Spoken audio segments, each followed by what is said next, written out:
रंजन जय हो बाबा गुरु गोरखनाथ जय हो। कोई घर में बा? आई बाबा बैठी। ए बाबा ई बताई, आप इतना कम उम्र में काहे जोगी हो गईनी?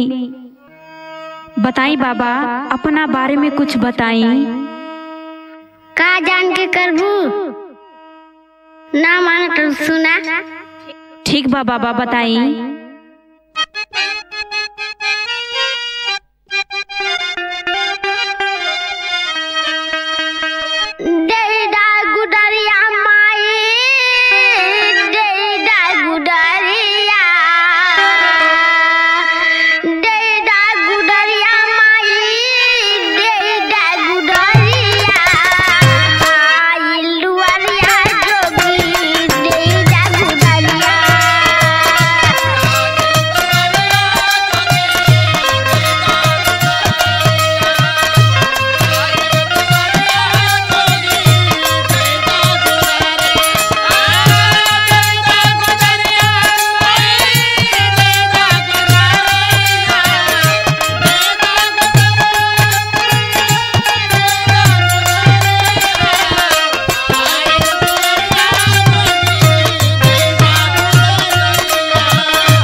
इतना छोट उम्र में तोहके कवन इतना बड़ा दुख तकलीफ हो गई जे घर दुआर छोड़ के बनवास काटा तारा, यहाँ वहाँ भटका तारा। ए बाबा, आगे बतावा कुछ अपना बारे में।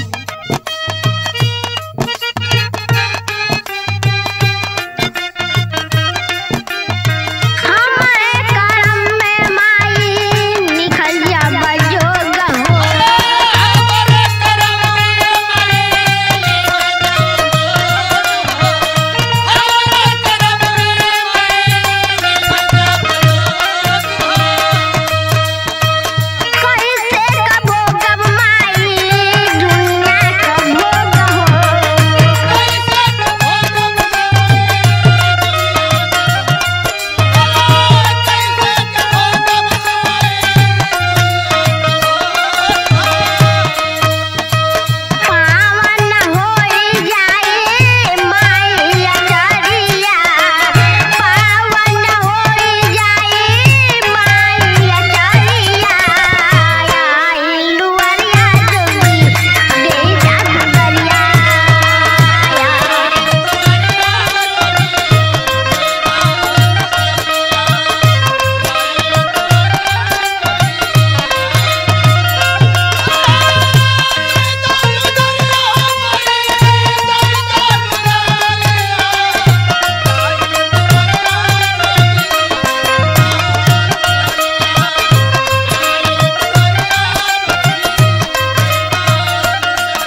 बतावा बाबा।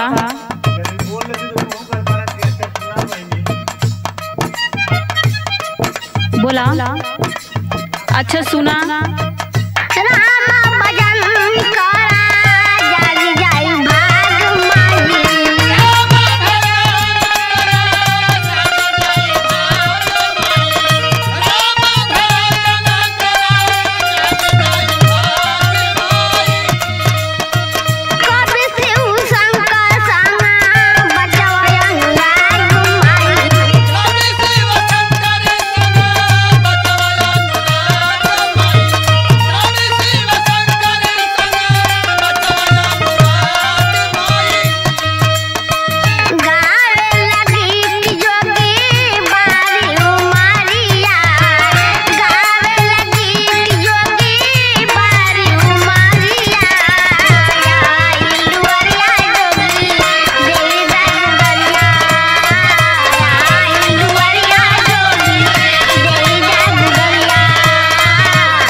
अच्छा ली बाबा भिक्षा ली।